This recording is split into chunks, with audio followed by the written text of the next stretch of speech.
let's go ahead and take a look at the remaining schedule here for the Blues for the last couple weeks here. By the way, I think we've mentioned this before, but the Blues schedule is so tight, leading up to their final game on I think it's May. Is it May 13th now? I think it is. I'll have to take a look at that. But it's the 16th, actually. It is the 16th. Yeah, because the 13th is the Kings, that one game. No, it's the 13th. It's the 13th. It still is the 13th. Wow, okay. Yeah. They've shuffled things around so much this year. It's crazy. So the first things first, we have 2 games at home coming up in the next couple days against Anaheim. The the Ducks are 4-6 in their last 10. But they really can't beat anyone that matters. I mean, they played Vegas for a long stretch and they got taken to the woodshed. They are bottom in the division, and the Blues themselves are 4-2 against the Ducks this year. So, guys, these should be easy dubs, no? Here we go again. You want me to go off again? I went off in the last podcast about this shit. I don't want to go off again, but that is exactly, like, word for word, verbatim, bar for bar, what we said in the previous 2-game stretch against Anaheim. We said, okay, you're finally playing a good team in Minnesota. If you play well, your reward is 2 allegedly easy games against the Anaheim. We lost both of them. They can't beat anyone that matters. In embarrassing fashion, we lost both of them. I don't care how good the Blues have been playing the last 5 games. It doesn't matter. No game's an easy game anymore. That's not an excuse. It's not. I'm sorry. It's not. I think they're going to split. I honestly do. And the main reason is that, Ryan Miller's retiring. So what he's going to get one of those games against the Blues. And for some reason, I don't know if it's going to be that he wants to stick it to St. Louis fans or if it's just karma in any way, shape, or of anything. That game is going to be the game that the Ducks win. And it's just going to be because of that sole reason alone that they split that shit. I think they get one win against him, but the game that they face Ryan Miller in, either they're going to absolutely light him up or it's going to be like a 2-0 shutout where everybody sits there and goes, man, why is Ryan Miller retiring? That's how it's going to go in my mind. Yeah, or that's going to be the game that the Blues start Ville Husso, which, as we know, Ville Husso is, Mason, he's not great. So you know what I think? I think the Blues should do Husso for both games. Really? I think they should. You just said though that these are games that the Blues need to win, but they tend to lay an egg against this type of team. So you're suggesting, Greg said, we are going to get Ryan Millard in one game. We just will. Okay, it's just it's what I'm expecting. I'm expecting at least one loss, just because same thing. It's a very sentimental game. Why not give Binnington a 2-game rest? Why not? All right, it's just 2 games, and we have I don't even know. We have 7 more games. We want to have played in a week at that point. I mean, Friday would be the next game that they would play against Vegas, and yes, you're probably going to play Binnington back to back in those games against Vegas. I just don't know if I would. I don't know if I would give him 6 days off before playing back-to-backs. I think you start him, Binnington, in Monday's game against Anaheim. You give Husso the Wednesday game. That way Binnington does have essentially 3 days off, and then he gets the back-to-backs against Vegas. That's got to be the plan going forward. I don't think you give him 6 days off, though. Yeah, that's asking a lot. Although it is worth kind of noting that Binnington's going through a stretch right now where he's not been bad, but he's not been great, and he's been rung up a little bit these last couple of games. I mean, the Wild got 3 and 4 goals, against them, just about every time. So maybe there's a thought that you give him a bit of a break and a bit of a palate cleanser. But then again, what better way to get a palate cleanser than the worst team in your division, and that's Anaheim coming up. So. I just, if you're Berube, I really don't. I think maybe you split Binnington and Husso and you try to play matchups a little bit.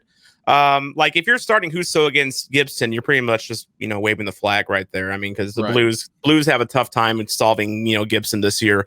But maybe if you start Husso against Miller, you got a chance. Which okay, maybe we shouldn't overlook them too much because it is the Blues after all, and they find ways to play bad against bad teams. They have 2 in Vegas. Friday and Saturday. This might be the Blues' first round opponents because they've been on an absolute, tear lately. They won 11 out of their last 12. And of course the Blues, they've played Vegas 6 times this year. They are 2-4, And all 4 of those losses were just about embarrassing in some way. I mean, they didn't just lose. They got humbled by Vegas. So I think, in my opinion, Derek King earlier said that he thought that he's more spooked by the Wild than any other team. I'm more spooked than Vegas at this point, because the Blues have not proven this year that they can play well against them consistently. They can play well against Colorado. They just proved that. They can play well against Minnesota. They just proved that. Vegas, not really. Not really. What do you think, guys? Is Vegas the team you least want to see in the first round? Yes, definitely the team I least want to see in the first round. But I get Derek's point a little bit about being spooked by the Wild, because you look at Vegas and you look at Colorado. Both of those teams are expected to be there at the end. They have all the pressure in the league essentially on them. Both those teams have been right up there. Vegas was the bridesmaid, not the bride. Colorado hasn't even reached the finals in a long time. So they have a ton of pressure being heaped on them. We also have no answer for Leonard, as Derek points out. That's very, very true as well. But once again, get into the playoffs, it's a different animal. It's a different beast. You look at Minnesota, they legitimately have nothing to play for in a sense. No one's expecting, none of us expected them to even be making the playoffs this year. So the fact that they're the third place team, they've got a lot of talent, they have nothing really to lose. So facing off against them, if I'm Colorado, or if it ends up being Vegas that plays Minnesota, I'd actually be a little bit frightened of them, because they've got skill, they've got young guys, and they have nothing to lose. Colorado, Vegas, they are expected to be there. And I think Vegas and Colorado should both be a little bit scared of playing the Blues as well if they continue to play at this level, because the Blues also, in a sense, don't have anything to lose as well. They've got their Stanley Cup from 2 years ago. Yes, it'd be great to get back there and win another one, but the pressure isn't essentially there on the Blues or the Wild, and all the pressure is on Vegas and Colorado. So while I'm scared to play Vegas, I'm actually coming around to the excitement of being able to play them and seeing if we can get their buttholes to tighten just a little bit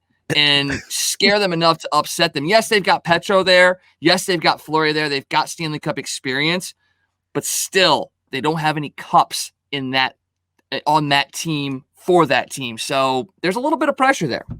Well, they got close, but they couldn't quite get the job done in the end, which is nothing good to ever say about a guy. So, let's just keep that in mind.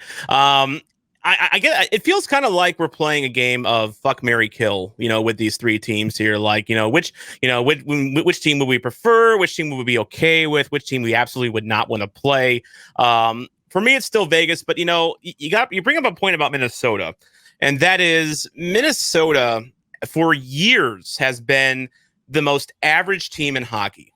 They have had a culture of just being boring, unexciting, no momentum either way. Like, they're good enough to not be bad, but they're not good enough to be good. That's been kind of their MO. Now they get Kaprizov, who has been a big spark for them. I mean, he has come over and been as advertised, and there's the big debate, over the Calder. It's probably going to be Kaprizov that wins it, but there's some question over, hey, he's played in the KHL for a few years. How does he get to win that? Which we can talk about that here in a bit. But then you got him. You got the goaltenders for Minnesota. Cam Talbot is an elite goalie this year. This year he is. His numbers are amazing. I mean, of course, he looked bad against the Blues the past, the 2 games this week. But before then, he had like a .935 save percentage, and his goals against was at or below 2, I believe. He's been a surprise for them. Kakkonen, their backup goaltender, has been a surprise for them. They've had so many players step up. They have kind of a little bit of a team of destiny kind of feel to them, a little bit similar to where the Blues were, because everyone wrote off the Blues, a couple years ago, and then of course we got this. So Mason, let's go to you on this. I say, Vegas is the team I fear the most. I would say then it's Minnesota. And believe it or not, I would actually want to face Colorado in the first round. But you're kind of wincing at that. No. You want no part of Colorado. What's going to happen is we talked about this halfway through the season when we just weren't meeting expectations. We said, okay, either we're missing the playoffs, we're going out in the first round, or we're winning the cup, and it's not going to be any else. We're not going to lose in the second round. We're not going to lose in the third round. We are going to either lose in the first or win the cup. It's going to be one of those two. And I actually am on board with that. I totally agree with that, because just like 2019, all the pieces fell together halfway through the season all at once. They all came together just immediately. Craig Berube started getting his message out there. Jordan Binnington was playing out of his mind. All these like key pieces to the Blues. The defense was stepping up. They're playing the best that they were playing the best hockey that they had played all year. Everything fell apart. Everything came together at the exact same time. And that's what's happening with Minnesota right now. So that means that Minnesota is a scary team. I wouldn't put them scarier than Colorado or Vegas, but they are a scary team, and you cannot count them out, much like the Blues right now. If they finish this season strong, if they beat the first round, it's obviously going to be either Vegas or Colorado. We're playing them in the first round. There's no, it's just inevitable at this point. But I mean, I'd rather play Vegas. I think I would, because I don't know. The Blues just have a way of matching their physical style, and in addition to Vegas having the best fourth line in the league, the Blues have the second best fourth line, and oftentimes that's what it comes down to is a line by line comparison. I think we got a shot against Vegas. Against Colorado, that's tough to tell because like I said, the playoffs are just they're weird. Okay, it's like 2019.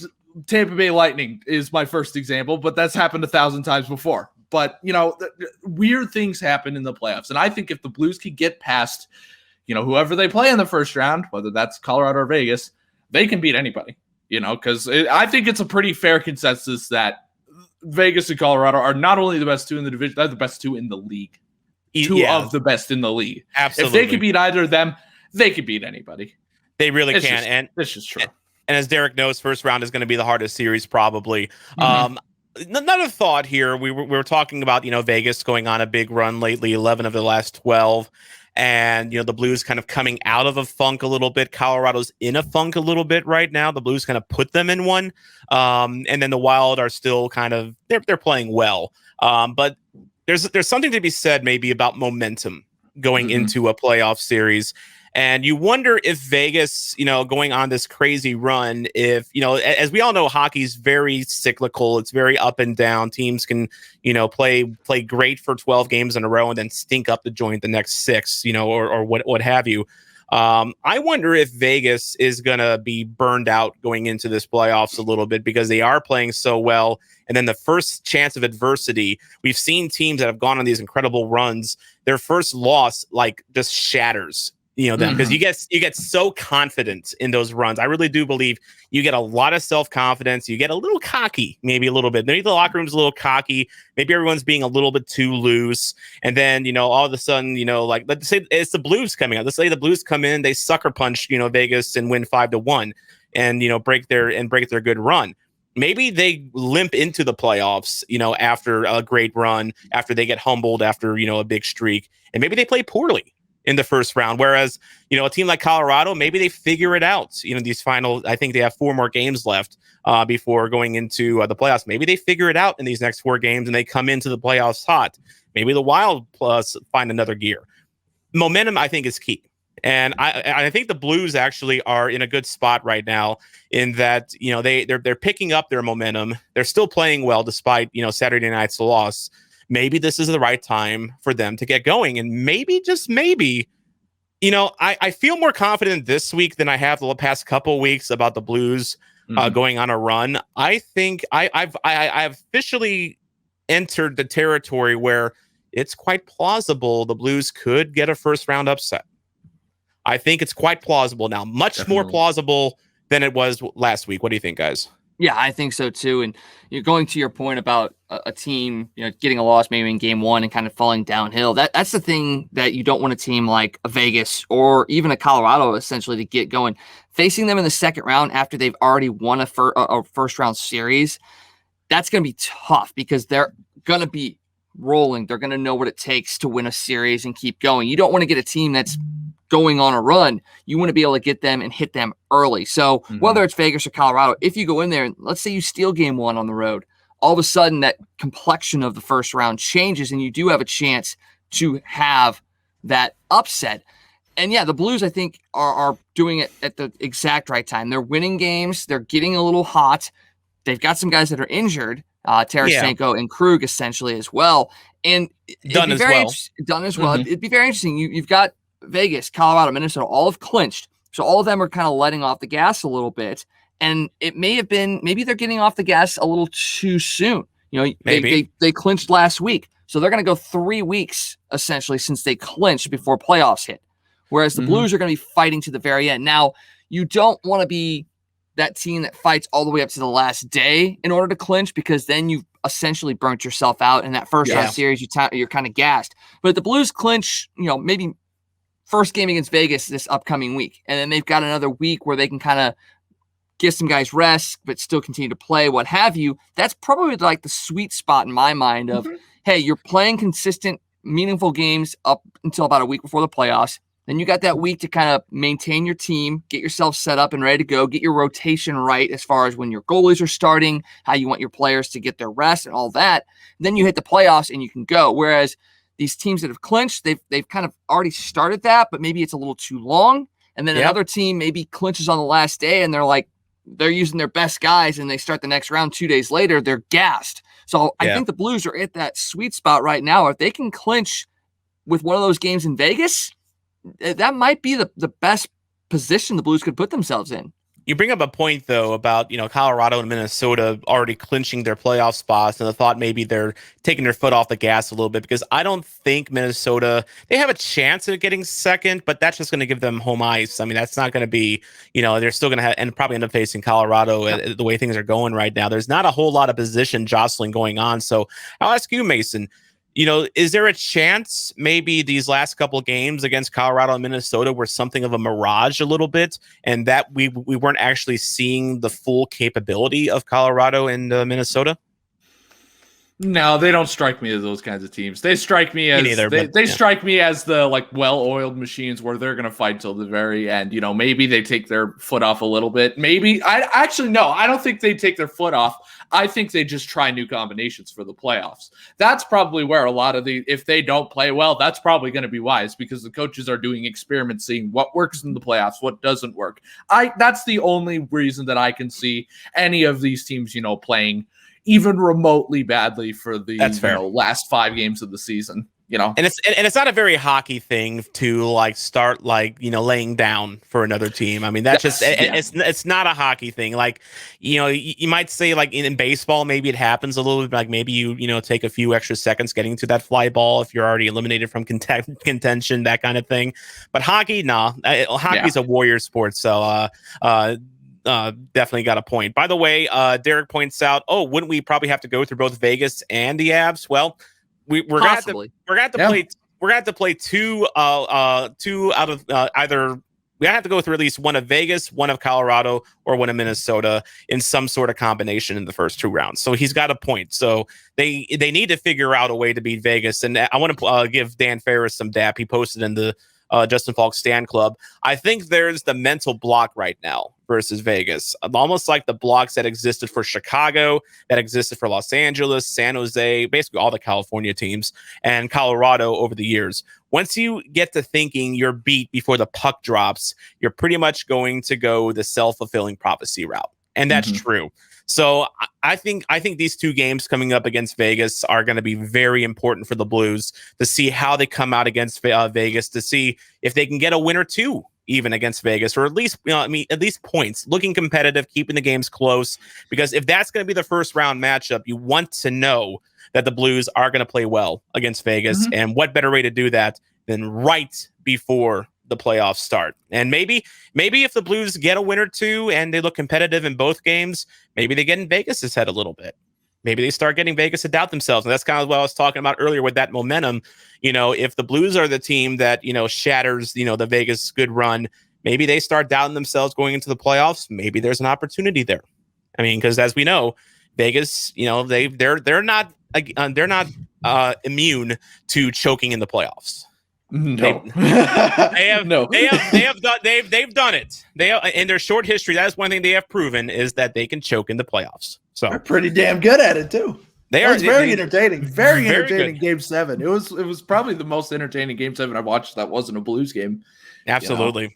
Absolutely. So then after Vegas, you have one more game against the Kings. That's a makeup game. The Blues went 2-5 against the Kings, by the way. So I'm definitely not going to call that an easy dub, Mason, because the Blues have proven that the Kings have proven they're not an easy win this year, at least against the Blues.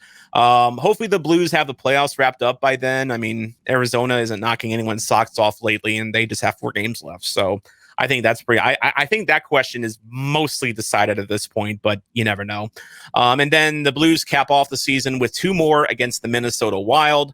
You know what? I am going to, I don't know if the Blues will face the Wild in the playoffs. I mean, it's very likely it's going to be Vegas and Colorado in some way, shape, or form.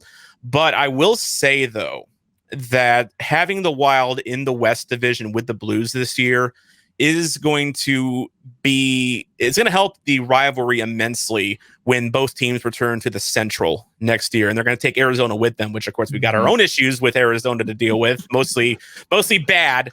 Let's not go there. We're not going to talk about Arizona. They scare us. We already lost a playoff series to them this year, so. Yeah, we did. Yeah, we took it to Game 7. We took it to Game 7, but then they took us out. But yeah, I never viewed Minnesota as a rival really before this season. I mean, they're Iowa separates us, our 2 states. Minnesota always has felt kind of isolated up there a little bit. Like I think the Jets are probably their biggest rivals just because of the geography. But I think maybe now. And now that they've played 8 competitive games, or will have played 8 competitive games, that this could be a good rivalry for the future. I'm actually looking forward to Wild. It's actually seeing the Wild again, which I have not been able to say in years because they've been boring.